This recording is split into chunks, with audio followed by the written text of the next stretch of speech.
We are here with Mansoor Delane, LSU cornerback. And, Rand, we've been talking about Mansoor since going back to the summer. Listen, you watch the show. By the way, he watches Ryan and I's work. You make us feel good about ourselves that you tapped in.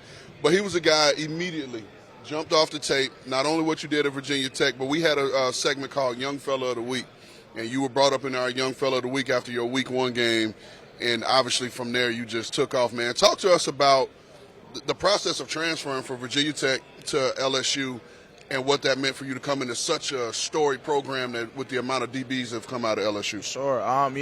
When I entered the portal, I was thinking about going to the draft too at first, but I was getting third, fourth round projections, and I always kind of see myself as a first round type of guy. So I felt like there was more meat on the bone, and so I decided to enter the portal. And at that point, it wasn't really about money to me. It was just about, playing at a place that was the closest thing to the NFL. And, that was at one of those bigger schools, whether it was Ohio State, Alabama, LSU, those type of schools I wanted to go to. And ultimately, LSU, was the best opportunity for me, and then I went down there and I looked down in that back room, that back wall, and I seen Derek Stingley, Patrick Peterson, and I'm just envisioning myself, being the next guy up, and that's all it took for me. Yeah. So, Rand, we talk a lot about offensive linemen and defensive linemen having wrestling backgrounds. MD has a wrestling background. Sure. How does that help you do your job? I would imagine being physical, leverage, low center of gravity, all that stuff. How does that help you in terms of not being an offensive or defensive lineman? Sure. You can't forget the mentality aspect of that either. That's a one-on-one war room, type of – that's a character development thing right there. So, I think obviously tackling helps me too, but, state champion and stuff like that in middle school. Talk your talk. I take pride in it, but after high school, I had to stop it a little bit because it's contradicting the football, weight-wise and stuff like that. Gotcha, right. Mm-hmm. By the way, character development is a good way to put it. That's the PR version of what it means to be a wrestler. Man, so we take pride in doing our research over here. You talk about character development. Little Birdie told us about a little punishment series that you have to do with your dad back in the day. You want to talk to us about that? What's the punishment series? The tires. The tires. What? Well, not necessarily punishment, but having you carry the truck tires. Up the stairs. Yeah, talk to us about that. Man, I'm a little kid. I'm thinking, we leaving the house, to go to the pool, go to the playground. We go into the to the bleachers. So he grabs an old tire out the back of the trunk. It says get to carrying. So I may be crying halfway up the stairs, but I'm getting that job done. So again, that's character development at a young age that I think allowed me to overcome some adversity. What's your pop's name? Jafu. Jafu. Great job, man. Great job. You gave me the idea, Jafu. When I get home, Roman and Reach, I better be prepared to carry these tires. Oh, y'all in for something special. Hey, Dad, this ain't the pool. It's not the pool. But, and shout out to Debo, our producer, for getting all these fun facts. You got some ice cream afterwards, right? For sure. What's your go-to ice cream? So I probably, just got like a typical ice cream cone. And, he did something, too, about the ice cream cone. He always told me, like, the ice cream cone would drip and stuff. And then he'd say, let me clean that up for you.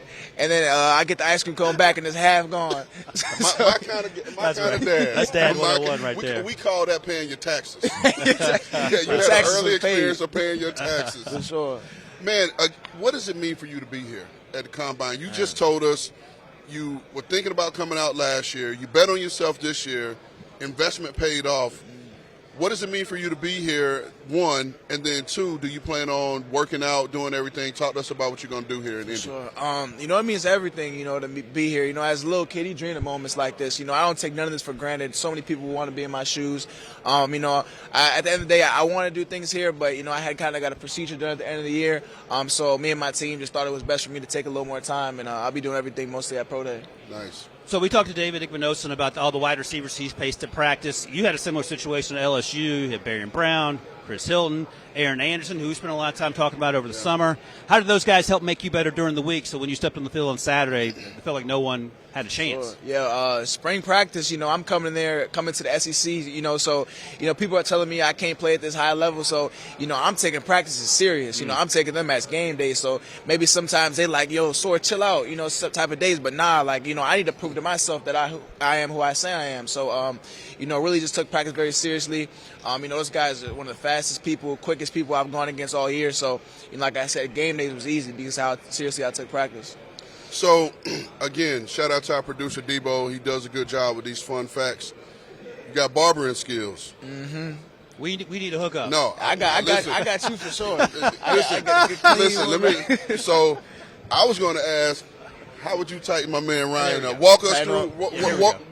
Walk us through what you would do to tighten Ryan up. I give him a little mid taper. You know, he still has some potential right there. You know, what? Where's the potential? You got some potential a little bit. Give him a little enhancement. A little enhancement right here.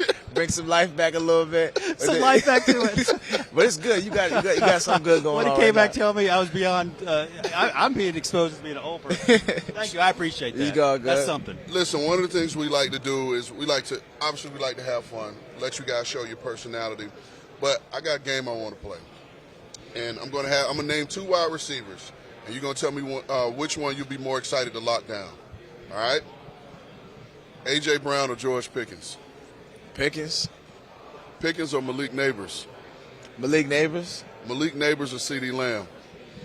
CeeDee Lamb. CeeDee Lamb or Puka Nacua? Puka Nacua. Puka Nacua or Amon-Ra St. Brown? Amon-Ra St. Brown. Amon-Ra St. Brown or Jackson Smith and Jigba? Jackson Smith and Jigba. JSN or Justin Jefferson? Justin Jefferson. Justin Jefferson or Jamar Chase? Jamar Chase. There's a lot of LSU on LSU crime going on here. Let's do it. I want all of them. Come on. Ask him a question. Draft night. What's your plan? And when you hear your name called, do you think you're going to cry? Oof, man, you know, hopefully not. You know, I don't want to let that down. But, you know, I gotta, shake Roger Goodell's hand. You know, God willingly, I get the opportunity to be up there and, hear my name called. But, that'll be just such a blessing, to walk across that stage. And then, obviously, I want to still celebrate with some family. So maybe going back later that weekend and, doing a little get-together, just show everybody my appreciation for, it takes a village to get here. It's not just myself. So off of that, you want to, if you're invited to the combine, the draft, you're going to take that invite. You want to shake Roger Goodell's hand. Are you going to work out a little dap with him? You going to pick him up, hug him, or you just going to keep it stiff here with the handshake? I might keep it professional. Them big boys, they're a little bigger than me, so I can't pick them up and everything. So, I'm just going to tell them, man, I've been watching you since a kid, but now I'm here. I'm ready to make my mark on the league. Let's do one more quick game. Go on. You cool with that, Ryan? One more quick game. We're going to go here to the screen. It's going to scramble through teams. Whatever team it stops on, you tell us the first player that comes to mind. All right, let's Present go. or past? Baltimore. Damn. Nate Wiggins. Nate Wiggins. Lions. I'm all right. St. Brown. St. Brown, okay. Saints. Alvin Kamara. Okay. Bengals. Joe Burrow. Joe Burrow. Jaden Daniels. Jaden Daniels, last one. Pittsburgh. Steelers. Ooh, who we got? Joey Porter. Peasy.